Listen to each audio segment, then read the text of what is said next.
1946. New York Harbor. Coal smoke drifted thick across the water as the SS Marine Flasher eased toward the dock. The ship's horn groaned long and low, a sound that seemed to carry all the weight of the Atlantic crossing.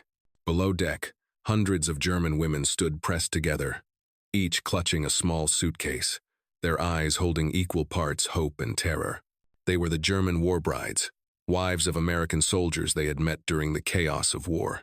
For them, this voyage across the ocean was not simply a journey. It was the first step toward finding life again.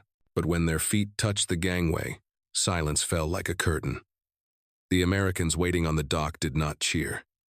They stared with cold eyes, suspicion woven into every glance. A few whispered to one another, "They married the enemy." In the crowd, Helene Müller stood clutching a photograph.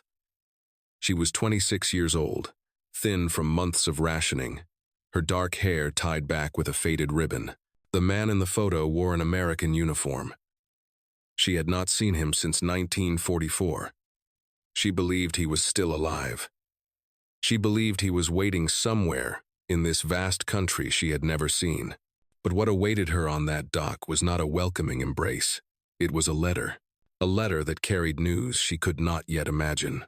In that moment, Helene did not know that the man who would deliver that letter, Jack Turner, a widowed American veteran, would change her life forever. Between tears, doubt, and the shadows of the past, they would learn to forgive. And they would discover what it meant to be human again, in an America that was trying desperately to forget the war. The gangway creaked under the weight of footsteps. Women descended slowly, clutching their belongings, scanning the crowd for familiar faces. Some carried infants wrapped in thin blankets. Others held the hands of small children who blinked at the strange new world with wide, uncertain eyes.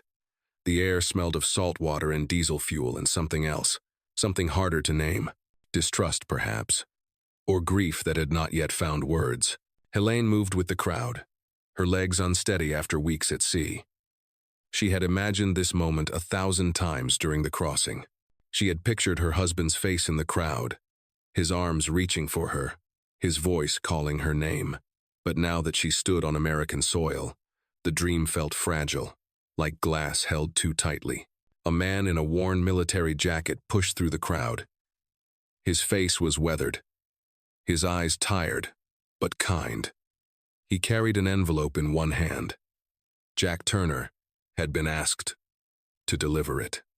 The last letter, the final message from a friend who had not made it home.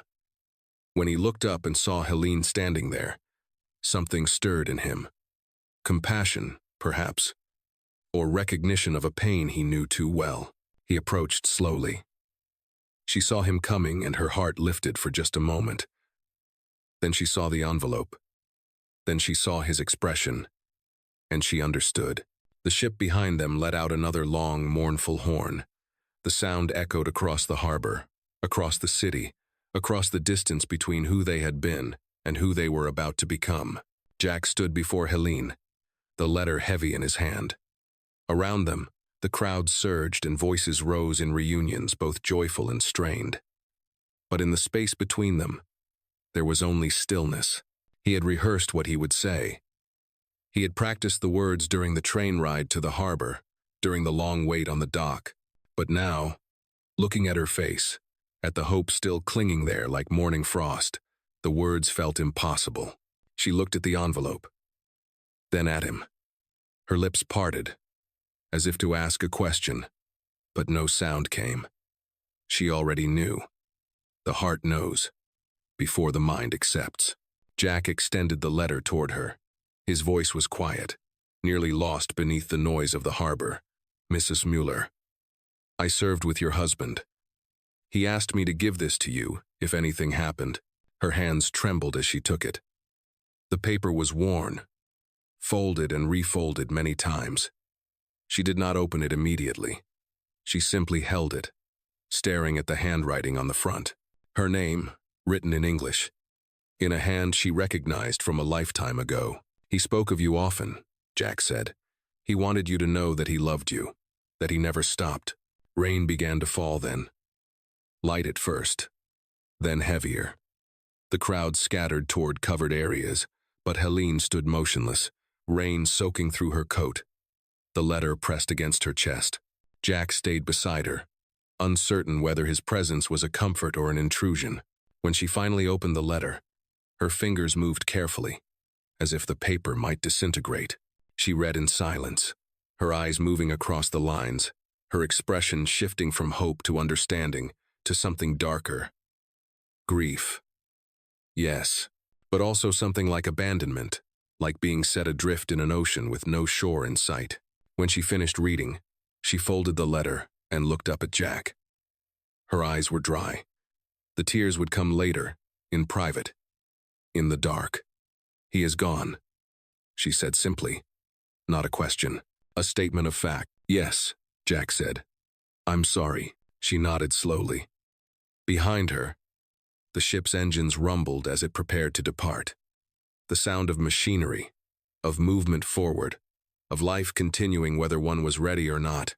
"I have nowhere to go," she said. The words were not a plea, just another fact, spoken aloud into the rain. Jack looked at her for a long moment. He thought of his own losses. His wife, taken by illness 2 years prior. His daughter, Clara, waiting at home, asking when things would feel normal again. He thought of all the ways war had broken the world, and how some breaks could not be mended, only lived with. "Come with me," he said. "For tonight, at least. There's a boarding house not far. We'll figure out the rest tomorrow." She studied his face, searching for deception, for danger, for whatever signs one looks for when trusting a stranger in a strange land. But she found only exhaustion and a kind of weary decency that felt, in that moment, like the only solid thing in her world. "All right," she said. They walked through the rain-slicked streets of New York, past buildings that seemed to reach impossibly high, past strangers who moved with purpose and certainty. Helene walked beside Jack Turner, a man she had known for less than an hour, carrying everything she owned in one small suitcase and a grief too large to name. The boarding house was modest, tucked between a pharmacy and a tailor shop. The landlady, Mrs. Chen, asked no questions when Jack explained that Mrs. Müller needed a room for the night. Money changed hands. A key was produced. Jack carried Helene's suitcase up 3 flights of narrow stairs. At the door to her room, he paused. "I'll come by tomorrow morning," he said. "We'll talk about what comes next." "Why are you helping me?" she asked. He considered the question. "Because someone should," he said finally. "Because the war is over, and we're supposed to remember how to be decent again." She nodded, though she looked uncertain, as if decency were a concept she had forgotten existed. That night, alone in the small room with its single bed and cracked window, Helene read the letter again and again. Her husband had written about love and regret, and hope that she would build a new life. He had released her from any obligation to mourn forever. He had given her permission to survive. But surviving felt, in that moment, like the hardest thing anyone had ever asked of her. Across the city, Jack Turner sat in his hotel room, unable to sleep. He thought about the woman he had left at the boarding house. He thought about all the German war brides arriving on American shores, carrying their secrets and sorrows, hoping for acceptance in a country that had spent years learning to hate everything they represented. He thought about his daughter waiting in Ohio, about the garage he ran, about the quiet life he had built from the ruins of his old one, and he wondered what he had just invited into that careful, fragile peace. Morning came gray and cold. Jack returned to the boarding house as promised. Helene was waiting in the small lobby, her suitcase beside her, her expression unreadable. She had not slept. He could tell. Neither had he. "I've been thinking," he said. "I live in Ohio. Small town. I run a garage. It's not much, but there's a spare room. You could stay there while you figure things out. Find work, maybe. Get on your feet." She looked at him with something like disbelief. "You would do this? For someone you don't know?" "My daughter needs to see that people can still be kind," he said. "And maybe I need to remember it too." Helene was silent for a long moment. Then she picked up her suitcase. "All right," she said. "I will come to Ohio." They took a train west. The journey lasted 2 days. Through the window, Helene watched America unfold. Vast and strange, and nothing like she had imagined. Small towns appeared and disappeared. Farms stretched to horizons she had never known existed. The land itself seemed to breathe with a kind of wild possibility that made her feel both hopeful and terrified. Jack spoke little during the journey, but his presence was steady. He bought her meals in the dining car. He made sure she had a blanket when the night grew cold. Small kindnesses that felt enormous. When they finally arrived in Millbrook, Ohio, it was late afternoon. The town was exactly as Jack had described it. Small, quiet, the kind of place where everyone knew everyone, where strangers were noticed immediately. Jack's house sat at the end of a tree-lined street. It was a simple 2-story structure, white paint peeling slightly at the corners, a garage attached to one side. A girl of about 8 stood on the front porch, watching their approach with curious eyes. "That's Clara," Jack said. "My daughter." The girl studied Helene with the frank, unfiltered gaze of children. "You're the German lady," she said. "Clara," Jack said quietly. "It's all right," Helene said. She knelt to be at eye level with the child. "Yes, I am from Germany. My name is Helene. Did you know Hitler?" Clara asked. "Clara," Jack said again, more firmly, but Helene shook her head. "It is a fair question." She looked at the girl. "No, I did not know him, but I lived in a country where he ruled, and I saw terrible things. Things I wish I had not seen." Clara considered this. Then she said, "My mother died." "Did anyone you love die?" "Yes," Helene said softly. "Many people," the girl nodded, satisfied with this shared understanding. "Okay, you can come inside." And just like that, Helene entered the house that would become her home. The spare room was small but clean. A bed, a dresser, a window that looked out onto the backyard where an old swing set stood rusting in the grass. Jack showed her where everything was. The bathroom, the kitchen, the telephone in the hallway that rarely rang. "Make yourself comfortable," he said. "We eat dinner around 6. Nothing fancy." That first evening was awkward with the weight of strangers learning to share space. Clara chattered through the meal, filling the silences with questions about Germany, about the ocean, about whether Helene had ever seen a castle. Jack ate quietly, occasionally redirecting his daughter's more pointed inquiries. After dinner, Helene insisted on washing the dishes. Clara stood beside her, drying each plate carefully. Through the kitchen window, the sun set in shades of orange and gold, painting the ordinary neighborhood with a beauty that made Helene's chest ache. This was not the America she had imagined, but perhaps it was the one she needed. Days turned into weeks. Helene established a routine. She woke early and made breakfast. She cleaned the house, mended clothes, tended the small garden behind the garage. She was careful not to intrude, not to overstep, always aware that she was a guest in someone else's life. Clara warmed to her quickly. The child taught her English phrases, giggling at Helene's pronunciation. In return, Helene taught her simple German words: Danke, Bitte, Guten Morgen. The language lessons became a game they played, a bridge between worlds. Jack watched these exchanges with something like wonder. His daughter had been quiet since her mother's death, withdrawn into a grief she could not articulate. But now, with Helene's presence, something had shifted. Laughter returned to the house, a kind of lightness that had been missing. But the town did not welcome Helene as Clara had. Word spread quickly. Jack Turner had brought home a German woman. People talked. They always did in small towns. At the grocery store, conversations stopped when Helene entered. Eyes followed her down the aisles. No one spoke to her directly, but she heard the whispers, heard the judgment in their voices. The mechanic's shop faced similar treatment. Customers who had been coming to Jack for years suddenly remembered other garages they preferred. Men who had served with him in the war stopped by to express their concerns. You know what people are saying, one of them told Jack one afternoon. About you and that German girl. Her name is Helene, Jack said, not looking up from the engine he was working on. I'm just saying. People don't understand why you'd bring one of them here. After everything, Jack set down his wrench and turned to face the man. The war is over, Tom. Not for everyone, Tom said quietly. He gestured to his left leg, the one that ended at the knee, replaced by a prosthetic. Some of us carry it every day. Jack had no answer for that, because it was true.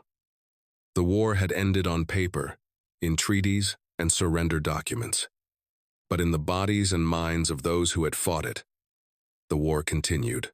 Still, he did not send Helene away. He could not have explained why, even to himself. Perhaps it was stubbornness. Perhaps it was a belief, however fragile, that people could be more than their worst moments. That nations could be.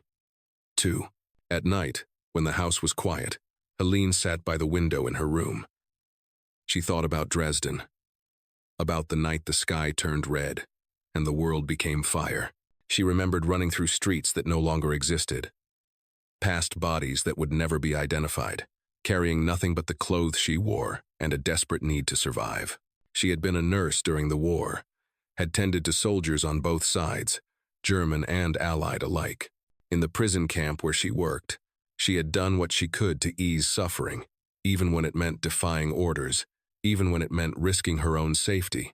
One of those soldiers had been an American, William Müller, a German-American who spoke her language, who looked at her with eyes that held something other than hate. They had talked during his recovery. Short conversations at first, then longer ones. About life before the war. About dreams for after. When the camp was liberated, he had promised to return for her. And somehow, impossibly, he had. They had married in a rushed ceremony, paperwork filed through military channels. Everything happening so fast there was barely time to think. Then he had shipped out again. And she had waited. And then came the letter from Jack Turner, telling her that her husband, her hope, her ticket to a new life, was gone. Now she sat in Ohio, in a stranger's house, in a country that did not want her, trying to figure out what came next. Downstairs, Jack Turner was having similar thoughts. He stood in his garage, surrounded by the familiar smell of oil and metal, and wondered what he had gotten himself into. He had meant to do a good deed, to help someone who needed help, but he had not anticipated how his town would react, had not thought through how complicated kindness could become. His wife, Sarah, would have known what to do. She had always been better with people, better at navigating the complicated social currents of small-town life. But Sarah was gone, and he was left to figure it out alone. Through the window, he could see the light in Helene's room. She was still awake, he realized, still grappling with her own demons. 2 people, he thought. 2 people trying to outrun the past. Maybe that was enough common ground to build on. The nightmares came to both of them, though neither spoke of them. Helene would wake gasping, the sound of bombs still echoing in her ears, the smell of smoke filling her nose even though the room was peaceful and still. She would sit up, heart racing, reminding herself that she was safe, that the war was over, that the fire was only memory. Jack's dreams took him back to the Ardennes, to the winter of '44 when the cold was so fierce it felt like a living enemy. He would wake with his hands clenched, reaching for weapons that were no longer there, searching for threats that had dissolved into the dark. One night, he came downstairs for water and found Helene sitting at the kitchen table, a cup of tea cooling in front of her. Her eyes distant. "Couldn't sleep?" he asked. She looked up, startled. "I'm sorry. I did not mean to disturb you." "You didn't." He filled a glass from the tap and sat down across from her. "I don't sleep much these days anyway." They sat in silence for a while. Then Helene said, "Do you dream about it? The war?" "Every night," he admitted. "You? Every night," she echoed. "Does it get better?" she asked. With time, he wanted to lie, to offer false comfort. But instead he said, "I don't know. I'll tell you when I find out." She smiled at that. Just a little. It was the first genuine smile he had seen from her. It transformed her face, made her look younger, less burdened. "What do you dream about?" he asked. She was quiet for a long moment. Then she said, "Fire. Always fire." He nodded. He understood. His own dreams were filled with snow and blood, and the faces of men who had not made it home. "I dream about cold," he said, "and about not being fast enough." To do what? To save them. Any of them. All of them. She reached across the table and placed her hand over his. It was a simple gesture, unbidden and unexpected. "You cannot save everyone," she said softly. "I know," he said. "But knowing doesn't help." "No," she agreed. "It doesn't." They sat like that for a while, two survivors in a dark kitchen, connected by loss and the strange comfort of shared understanding. After that night, things changed subtly between them. Not romance, nothing so simple, but a recognition that they were fighting similar battles, that they carried similar scars. Helene began helping at the garage. She had good hands, quick and precise from her nursing days. She learned to change oil, to replace spark plugs, to diagnose engine troubles by sound alone. The work was satisfying in a way she had not expected. Concrete, fixable. Unlike the wounds she had tended during the war, these machines could actually be healed. Clara loved having her there. She would finish school and run straight to the garage, where Helene and Jack would be working side by side, their hands covered in grease, a kind of peace settling over them that came from honest labor. The townspeople noticed. Of course they noticed. In Millbrook, everything was noticed. Mary Thompson was among the most vocal critics. She had lost her husband at Normandy, had received the folded flag and the formal letter of condolence. She saw Helene as a symbol of everything that had taken her beloved James from her. One afternoon, Mary confronted Helene outside the grocery store. A small crowd gathered, sensing drama. "You have a lot of nerve," Mary said, her voice shaking with anger. "Coming here, living among us, pretending you belong." Helene stood very still, her grocery basket clutched in both hands. "I do not pretend anything," she said quietly. "You're one of them," Mary continued. "You're one of the people who killed my husband, who killed our boys, and now you're here, taking our jobs, our homes, our mercy." "I did not kill anyone," Helene said. "I was a nurse. I saved lives." "German lives," Mary spat. "You saved Germans while Americans died. I saved everyone I could," Helene said, her voice stronger now. "I did not choose who lived or died. The war did that." "The war," Mary laughed bitterly. "You talk about it like it was weather, like it was something that just happened. But it wasn't. Your people started it. Your people wanted it." Helene's hands tightened on the basket. "You think I wanted war? You think any of us wanted to watch our cities burn? To lose everyone we loved? To live in fear every single day? You should have stopped him," Mary said. "You should have stopped Hitler, and you should have stopped yours from dropping bombs on children." Helene shot back. Then, more quietly, "But we don't get to choose what our countries do. We only get to choose how we live with what they've done." The crowd was silent now. Mary's face had gone pale. She opened her mouth to respond, but no words came. Finally, she turned and walked away. The crowd dispersed slowly, reluctantly, disappointed that the confrontation had not escalated further. Helene stood alone on the sidewalk, trembling, her grocery basket forgotten. A moment later, Jack appeared at her side. He had heard about the confrontation from someone in the store. "Let's go home," he said gently. She nodded, unable to speak. He took the basket from her hands and guided her toward his truck. That evening, Clara asked why Mrs. Thompson had been mean to Helene. Jack struggled to find words that would explain hatred to a child who had never learned it. "People are angry," he said finally. "The war hurt everyone, and when people hurt, sometimes they look for someone to blame. But Helen didn't hurt anyone," Clara said. "No," Jack agreed. She didn't. Then why do they blame her? Because she's different.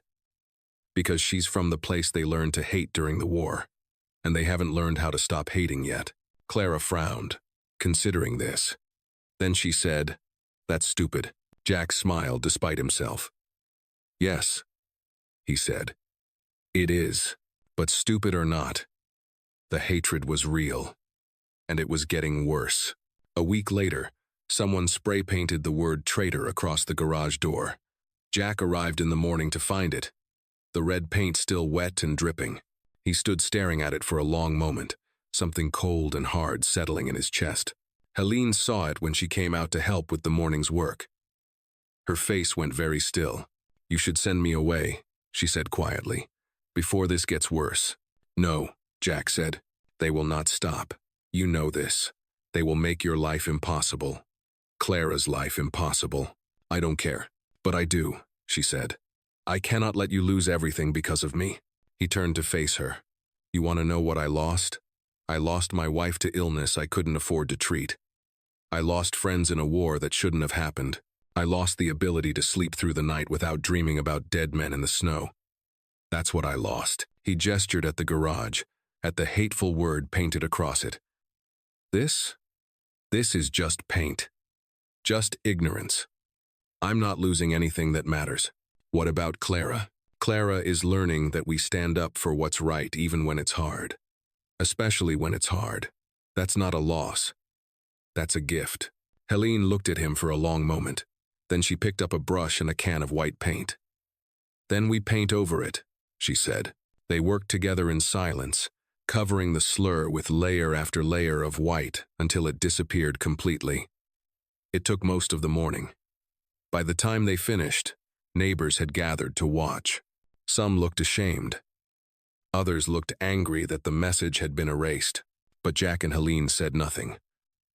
They simply cleaned their brushes and went back to work. That afternoon, a man came to the garage. He was older, in his 60s perhaps, with a weathered face and careful eyes. He stood in the doorway, watching Helene work for several minutes before speaking. "You don't remember me," he said finally.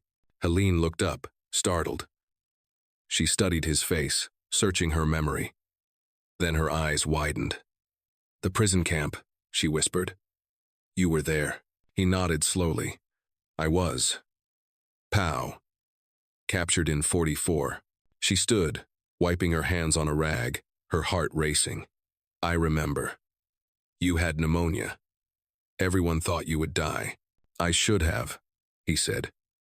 "Would have if not for you. You smuggled me extra medicine, extra blankets, risked yourself to keep me alive." Helene said nothing. She had done what she could for many prisoners. It had never seemed like enough. "I came back here after the war," the man continued. "Heard Jack had brought home a German girl. Heard people talking, saying you were Nazi, saying you were no good." He paused, but I knew that couldn't be right. Because the woman who saved my life was no Nazi. She was an angel. His eyes were wet now. "I came to say thank you. And to tell anyone who'll listen that you're a good person. A hero, even." Helene shook her head. "I am not a hero. I just did what anyone should do. That's what makes you one," he said quietly. He left shortly after, but word of his visit spread through the town. Some people dismissed it, but others began to reconsider their assumptions. The tide was turning, slowly, painfully, but turning nonetheless. Winter settled over Millbrook. Snow covered the ground, the trees, the roofs of houses. The world went quiet under its white blanket. Inside Jack's house, a different kind of warmth was growing. Helene baked bread using recipes her grandmother had taught her. The smell filled the house, rich and comforting. Clara learned to help, her small hands kneading dough, flour dusting her nose. They decorated for Christmas together.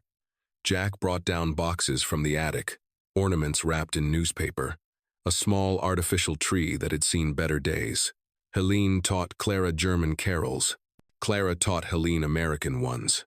On Christmas Eve, they sat together by the fireplace. Jack had made hot chocolate.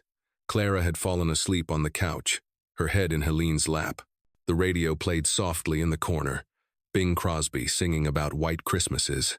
"She loves you," Jack said quietly, nodding toward his daughter. "I love her," Helene replied, her hand resting gently on Clara's hair. "And Jack stopped, uncertain how to finish. Helene looked at him. "I know," she said softly. "I do too." It was not a declaration. Not romance in the traditional sense. It was something deeper, more fundamental. Recognition. Partnership. Two damaged people finding their way toward wholeness together. "I never thought I'd feel this again," Jack said. "This sense of home." "Home," Helene repeated. "I am not sure I know what that means anymore." "Maybe it's this," Jack said. "Maybe it's just moments like this. Small, quiet, safe." Helene smiled. "Then yes, this is home, but peace is always fragile." And in Millbrook, there were those who would not let go of their anger. In early January, a former soldier named Dale Murphy came to the garage. He had served in Europe, had fought through France, and into Germany itself. He walked with a limp, a souvenir from the Battle of Hurtgen Forest. He stood in the garage entrance, staring at Helene. Then his face changed. Recognition dawned, followed by something darker. "I know you," he said. Helene looked up from the carburetor she was cleaning. "I don't think so." "No, I do. You were at the POW camp, near Frankfurt." His voice was rising now. "You were one of the nurses." "Yes," Helene said carefully. "I was." "You were a Nazi," he said flatly. "I was a nurse," she corrected. "I was not political. I just tried to help people." "Help people?" He laughed bitterly. "You stood by while we were starved, while we were beaten, while men died in those filthy barracks." "I did what I could," Helene said. "It was not enough. I know that. But I did what I could." "You were one of them," Dale said, his voice shaking with rage. "You're one of the people who put me in that place, who took months of my life, who made me." He stopped, his hands clenching into fists. Jack stepped forward. "Dale, that's enough. You defend her?" Dale turned his anger on Jack now. "You know what she is, what she represents." "I know she's a person," Jack said firmly. "I know she lost as much as any of us. More, probably." "She's a Nazi," Dale repeated, as if saying it enough times would make it more true. "She's a nurse who saved lives," Jack said, "including American lives. I have proof. Testimony from men who were there." But Dale was beyond reason. He pointed a trembling finger at Helene. "I want her gone. Out of this town. Out of this country. Send her back to the rubble she came from." He left before either of them could respond. But the damage was done. By evening, the story had spread through Millbrook like wildfire. The German woman was a Nazi. She had worked in the camps. She was dangerous. That night, someone threw a rock through Jack's front window. It landed in the living room, glass scattering across the floor where Clara had been playing just hours before. Jack stood amid the shards, his jaw tight, his hands curled into fists. Helene stood on the stairs, her face pale in the dim light. "I have to leave," she said. "I have to go before someone gets hurt." "No," Jack said. "Please," she whispered. "Please. I cannot watch you lose everything because of me." "Where would you go?" he asked. "Back to Germany?" "To what? The country doesn't exist anymore. It's rubble and ruins and occupation zones." "Back to New York?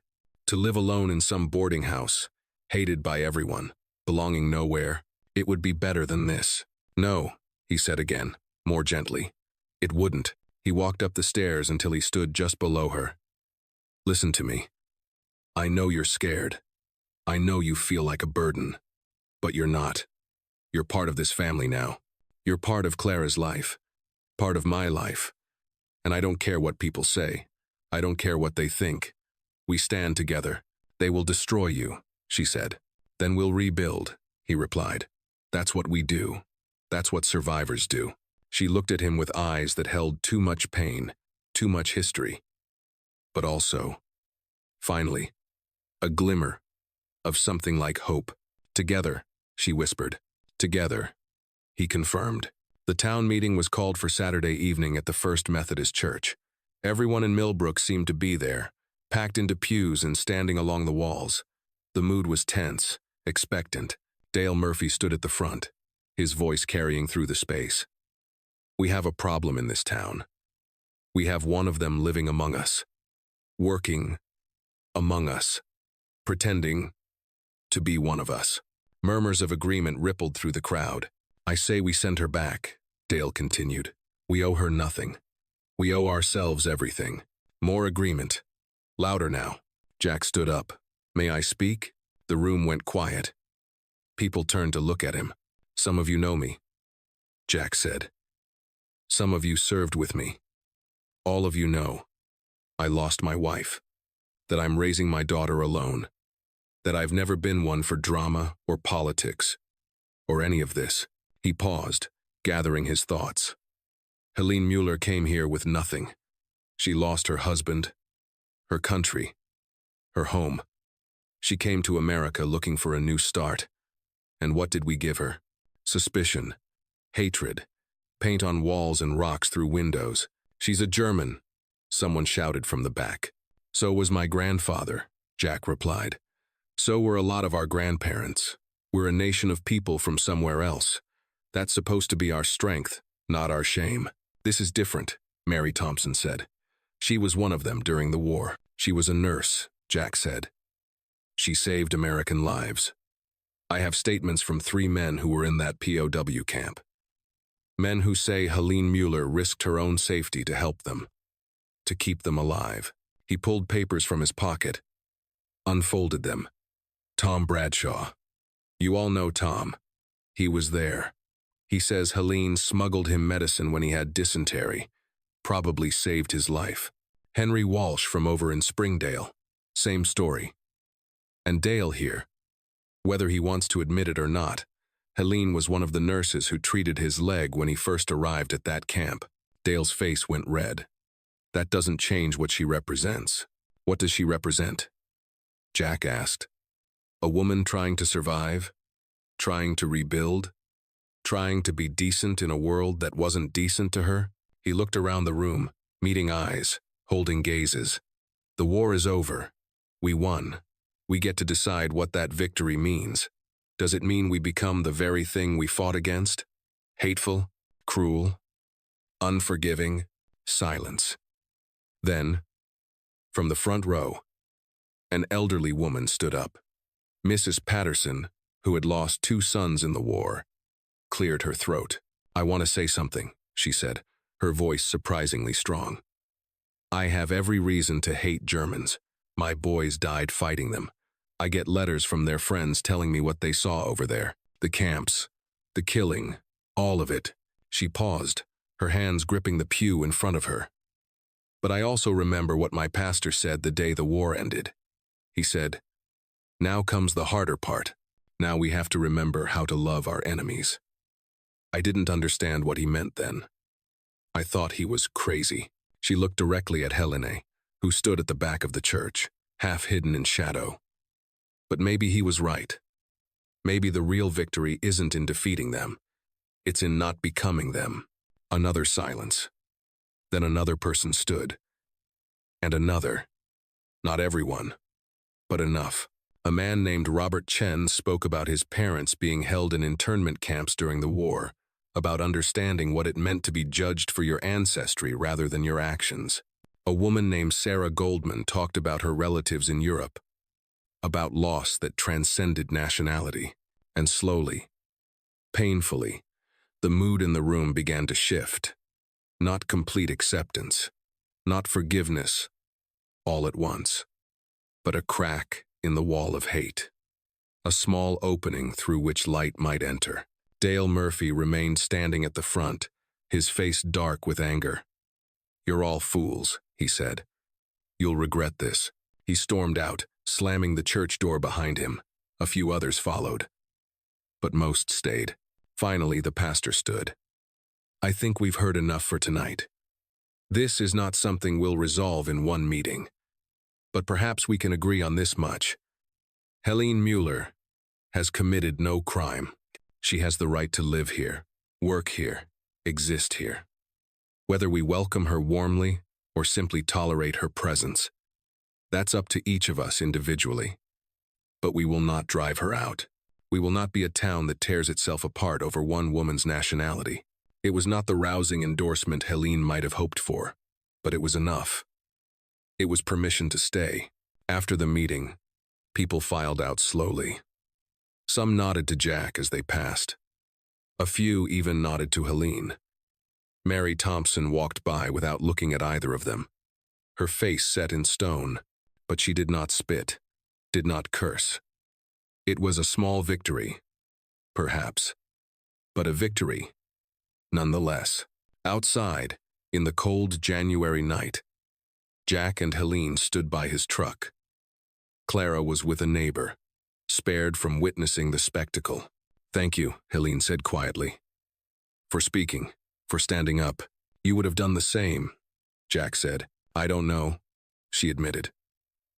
"I don't know if I'm that brave. You crossed an ocean to start over," he said.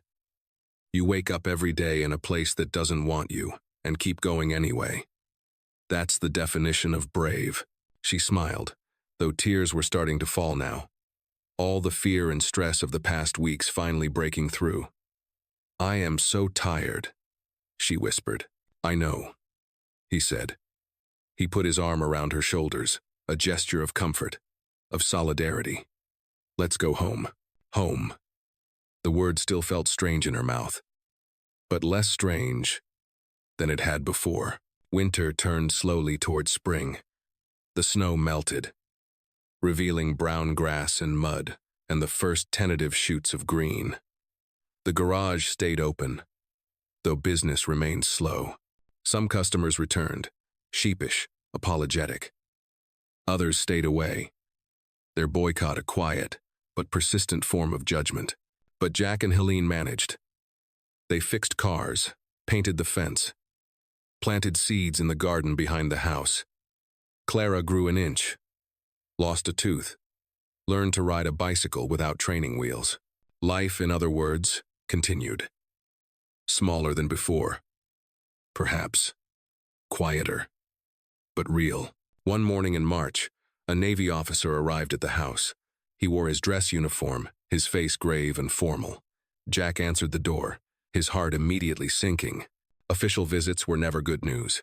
"I'm looking for Mrs. Helene Müller," the officer said. Helene came to the door, wiping flour from her hands.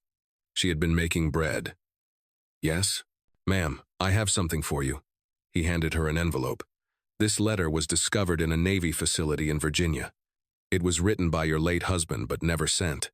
The postal system during the end of the war was chaotic. Sometimes things got lost. We're trying to return what we can." Helene took the envelope with trembling hands. It was addressed to her in William's handwriting, postmarked from April of 1945, just weeks before his death. "Thank you," she managed to say. The officer nodded and left. Jack closed the door behind him. Helene stood in the hallway, staring at the envelope, afraid to open it. "Do you want privacy?" Jack asked gently. She shook her head. "No, please stay." They sat at the kitchen table. Clara was at school. The house was quiet except for the ticking of the clock on the wall. Helene opened the envelope carefully, as if it might crumble at her touch. The letter was several pages long, written in English. William had known she was learning the language, had wanted to help her practice. She read it slowly, her lips moving silently over the words. "My dearest Helene," it began. "If you are reading this, it means I did not make it home. I hope that is not the case. I hope I am there with you now, holding you, telling you in person all the things I am writing here. But just in case, I want you to know them." The letter went on to describe his hopes for their future together. The house he wanted to buy, the children he hoped they would have, the ordinary, beautiful life he imagined beyond the war. But then, in the final paragraph, the tone shifted. I know I am asking you to come to a country where you will not be welcomed, where people will judge you for where you were born rather than who you are. It is not fair. Nothing about this war has been fair, but I want you to come anyway. Not for me, if I am gone, but for yourself, because you deserve a chance at happiness. You deserve to build something new from the ashes of the old world, and if I am not there when you arrive, please do not mourn me forever. Find someone who sees you as I see you. Someone kind. Someone good. Promise me, you will let yourself be happy again. Promise me you will not let the war win by stealing your future. Love always, William. Helene set the letter down, her vision blurred with tears. Jack said nothing, simply reached across the table and took her hand. He gave me permission, she said finally, to move on, to be happy. Yes, Jack said. I think she stopped, searching for words. I think I have been waiting for that. Waiting for someone to tell me it was all right to stop grieving. You can grieve and be happy, Jack said. They're not opposites. They can exist together. She looked at him. Really looked at him. Seeing him clearly, perhaps for the first time. This quiet man who had taken in a stranger, who had defended her against his own community, who had given her space to heal without asking for anything in return. I think I am starting to be happy, she said softly. Here, with you and Clara. I did not think it was possible. Neither did I, he admitted. They sat in silence for a while, hands clasped across the table, the letter between them. Outside, birds were singing. Spring was coming. The world was turning green again. That afternoon, when Clara came home from school, she found Helene in the garden, planting seeds. What are those? She asked. Flowers, Helene said. Wildflowers from Germany. I saved the seeds before I left. I thought maybe they would not grow here. Different soil, different weather. But I want to try. Clara knelt beside her, watching her work. Will they bloom? I don't know, Helene said honestly. But even if they don't, it's worth trying. Clara considered this. Then she said, Papa says you're going to stay with us forever. Helene paused. Ditte, he says you're family now. Is that true? Helene looked at the child beside her. This little girl who had accepted her so completely, who had never seen her as an enemy, only as a person. Would you like that? She asked. Yes, Clara said simply. You make Papa smile. He hasn't smiled much since Mama died. And what about you? Helene asked. Do I make you smile? Clara grinned, showing the gap where her tooth had been. All the time. Helene pulled the child into a hug, holding her tight, breathing in the smell of playground dust and sunshine and possibility. Then yes, she said. I am staying. I am family. Summer came to Millbrook. The garage stayed busy with vacation travelers needing repairs. Helene proved to have a talent for the work. Her hands steady and sure. Her mind quick with diagnostics. Jack put her name on the business sign. Turner and Müller Garage. Some people complained. Others shrugged. Most simply got used to it. Helene became a fixture in the town, less remarkable with each passing week. The German woman who helped at the garage, the woman who made excellent bread and sold it at the farmer's market on Saturdays. Clara's second mother, though no one used that phrase out loud. Dale Murphy left town that summer, moved somewhere out west where he could nurse his grievances in private. Mary Thompson remained, her grief slowly transmuting from rage into something softer, though she never spoke directly to Helene. In August, the town held its annual summer festival. Jack hesitated about going, uncertain whether Helene would be welcome. But Clara begged, and Helene insisted she was not afraid. They walked through the fairgrounds together, the three of them. Clara ran ahead to the games, trying to win a stuffed bear with rings and bottles. Jack and Helene followed more slowly, aware of the eyes that tracked them but refusing to let it matter. At the bandstand, music played. Old standards, swing numbers from before the war. Without thinking, Jack offered his hand to Helene. Dance? She looked surprised, then pleased. I don't know American dancing. I'll teach you, he said. They moved onto the floor, joining other couples. Jack was not graceful, but he was steady, and Helene followed his lead. Around them, people watched. Some smiled, some frowned, but no one intervened. No one shouted or protested.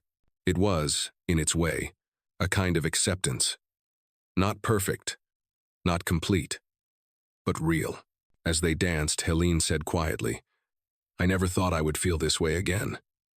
Safe. Happy? Neither did I, Jack admitted. Are we being foolish? She asked. Two broken people thinking we can fix each other? I don't think we're fixing each other, Jack said. I think we're just reminding each other that broken things can still work. That scars don't mean the end. She rested her head against his shoulder, and they swayed together to music that had survived the war, just as they had. Autumn arrived with brilliant leaves and crisp mornings. The flowers Helene had planted in the spring bloomed spectacularly, bright patches of European color in the American soil.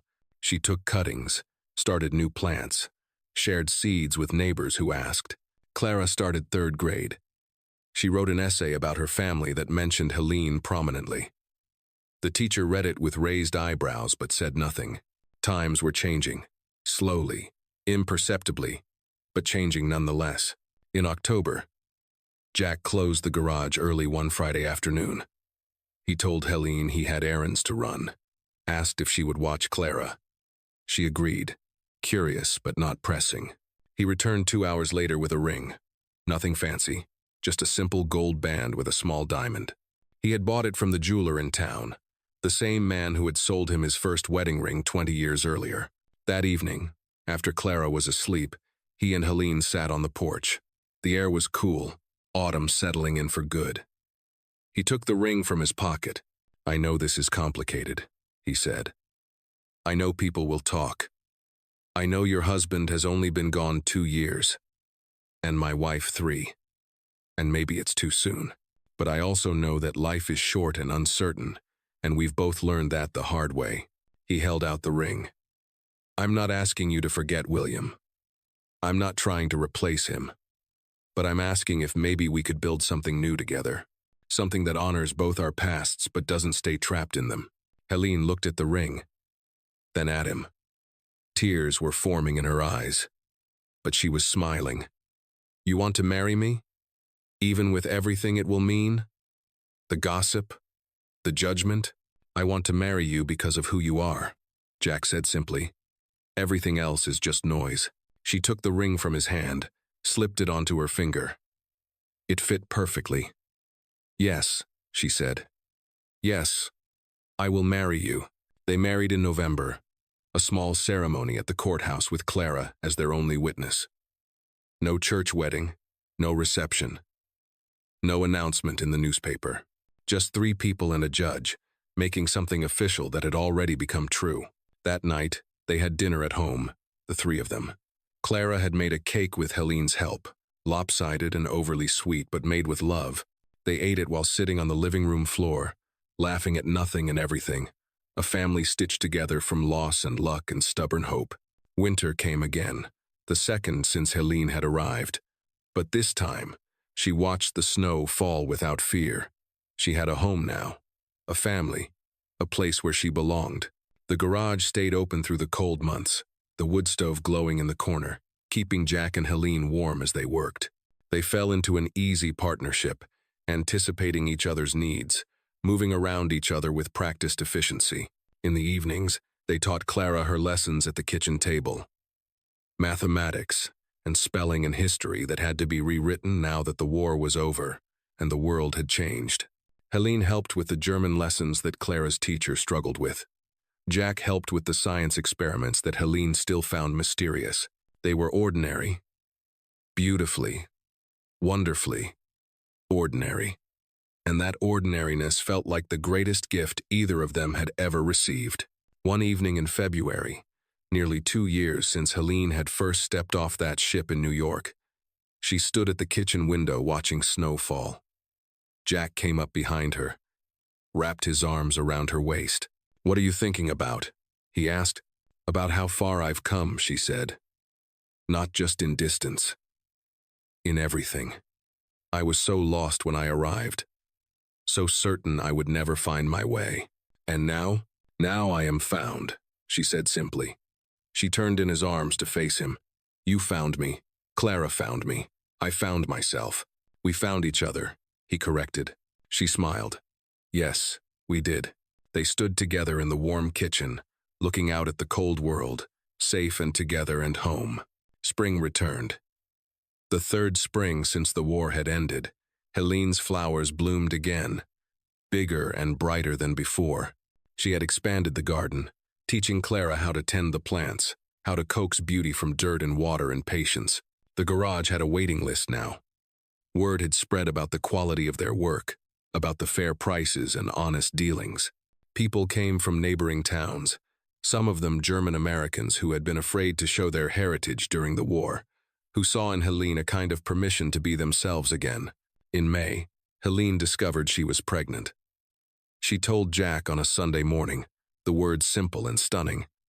"We're going to have a baby." He stared at her for a long moment, joy and fear warring on his face. "Are you sure?" "I'm sure," she said, laughing at his expression. "Is it all right? Are you happy?" "Happy," he repeated, then pulled her into his arms. "Yes, God, yes, I'm happy." Clara was ecstatic when they told her. She immediately began planning, deciding what color to paint the nursery, what toys the baby would need, whether she would prefer a brother or a sister. Her excitement was infectious, filling the house with an energy it had never had before. The town's reaction was mixed. Some congratulated them, genuinely. Others muttered about the impropriety of it all. A German woman and an American veteran, bringing more Germans into the world. But their voices were quieter now, less certain, drowned out by those who had learned that kindness cost nothing and cruelty cost everything. The baby arrived in January of 1949. A girl they named Sarah after Jack's first wife, and Anna after Helene's mother. Little Sarah Anna Turner came into the world crying lustily, her tiny fists waving, claiming her space in a family that had been built from ruins. Clara held her sister carefully, her face full of wonder. "She's so small," she whispered. "You were this small once," Jack said, his voice thick with emotion. "Was I?" Clara seemed amazed by the concept. "Smaller, even," Helene said from the bed, exhausted but radiant. "You were the tiniest thing I had ever seen." Jack looked at his family, this improbable collection of people who should not have come together but had, and felt something like peace settle over him. The war was finally, truly over. Not because the fighting had stopped or treaties had been signed, but because life had reasserted itself. Because hope had proved stronger than hate. Years passed. The garage thrived. Clara grew into a thoughtful teenager who spoke 3 languages and wanted to be a doctor. Sarah Anna toddled and then walked and then ran, her laughter filling the house with light. Helene never lost her accent, never stopped grieving for the country she had left and the people she had lost. But she built a new life alongside the old one, carried both with grace and strength. Jack's hair went gray. His hands grew rough from work, but they were steady when they held his daughters, when they touched his wife, when they repaired the broken things people brought to him. And slowly, almost imperceptibly, Millbrook changed. Other war brides arrived, brought by other veterans. Japanese Americans returned from internment camps, rebuilding lives in towns that had betrayed them. The world learned, slowly and painfully, that the line between enemy and friend was thinner than anyone wanted to believe. One summer evening, when Sarah Anna was 5 and Clara was preparing to leave for college, the family sat on the porch watching fireflies dance in the gathering dusk. Helene held Jack's hand, her head on his shoulder, feeling the weight of the years and the lightness of the moment. "Tell me a story," Sarah Anna demanded, as she did every evening. "What kind of story?" Helene asked. "A true one," the girl said. "About when you were young," Helene considered. There were so many stories she could tell. About Dresden burning, about the prison camp, about crossing the ocean, in terror and hope. about stepping off that ship into a country that did not want her. But tonight, she chose a different story. Once, she began, there was a woman who had lost everything. Her home, her family, her country, everything. She thought her life was over, that all the good things had been used up. Sarah Anna snuggled closer. What happened? She got on a boat, Helene continued, and she sailed to a new land. And there, she met a kind man and his daughter. And slowly, day by day, she realized something. What?